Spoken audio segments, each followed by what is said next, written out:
Assalamualaikum warahmatullahi wabarakatuh. Halo semuanya, perkenalkan kami dari kelompok 1.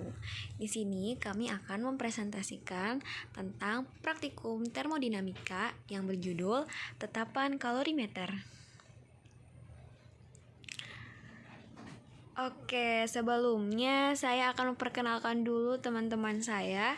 Yang pertama ada Diba Hoirunisa dan ada Laviola Michelle Sampaleng, kemudian dengan saya sendiri Putri Regina Prayoga. Oke teman-teman, kita masuk ke prinsip percobaan. Nah, kalor merupakan salah satu bentuk energi. Maka kalor merupakan besaran fisika yang memiliki satuan. Pengukuran kalor menggunakan alat yang dinamakan kalorimeter. Penetapan ini berdasarkan pada asas Planck yang berbunyi bahwa energi yang dilepaskan sama dengan energi yang diserap. Kita lanjut ke tujuan percobaan. Yang pertama, mahasiswa mampu mengetahui sifat-sifat kalorimeter dan harga tetapan kalorimeter. Yang kedua, mampu menentukan tetapan kalorimeter sebagai dasar untuk percobaan-percobaan berikutnya.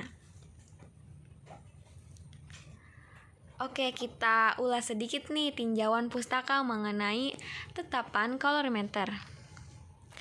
Kalorimeter merupakan suatu alat yang digunakan untuk mengukur perubahan energi panas atau kalor.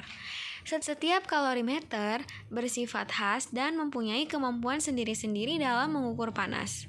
Kemampuan tersebut bergantung pada jenis bahan pengisolasi yang menyusun kalorimeter juga sejauh mana bahan tersebut dapat mengisolasi panas yang diserap atau dilepaskan dari suatu reaksi. Tetapi tidak semua panas yang diserap atau dilepaskan dapat terisolasi dalam air kalorimeter karena jenis bahan kalorimeter itu sendiri, baik gelas, polietilen maupun logam. Sebagian besar dapat menyerap panas sehingga tidak semua panas dapat terukur karena ada panas yang hilang ke dalam lingkungannya. Hubungan kuantitatif antara kalor dan bentuk lain energi disebut termodinamika. Termodinamika dapat didefinisikan sebagai cabang kimia yang menangani hubungan kalor, kerja, dan bentuk lain energi dengan kesetimbangan dalam reaksi kimia dan dalam perubahan keadaan. Hukum pertama termodinamika menghubungkan perubahan energi dalam suatu proses termodinamika dengan jumlah kerja yang dilakukan pada sistem dan jumlah kalor yang dipindahkan ke sistem. Hukum kedua termodinamika yaitu membahas tentang reaksi spontan dan tidak spontan. Proses spontan yaitu reaksi yang berlangsung tanpa pengaruh luar, sedangkan reaksi tidak spontan tidak terjadi tanpa bantuan luar. Hukum ketiga termodinamika menyatakan bahwa entropi dari kristal sempurna murni pada suhu 0 mutlak ialah 0. Kristal sempurna murni pada suhu 0 mutlak menunjukkan keteraturan tertinggi yang dimungkinkan dalam sistem termodinamika.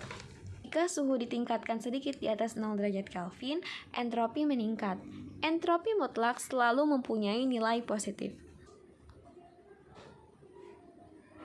Temperatur akhir kedua benda yang mempunyai suhu berbeda setelah keseimbangan termis tercapai akan sama dan jumlah kalor yang diterima sama dengan jumlah kalor yang diberikan.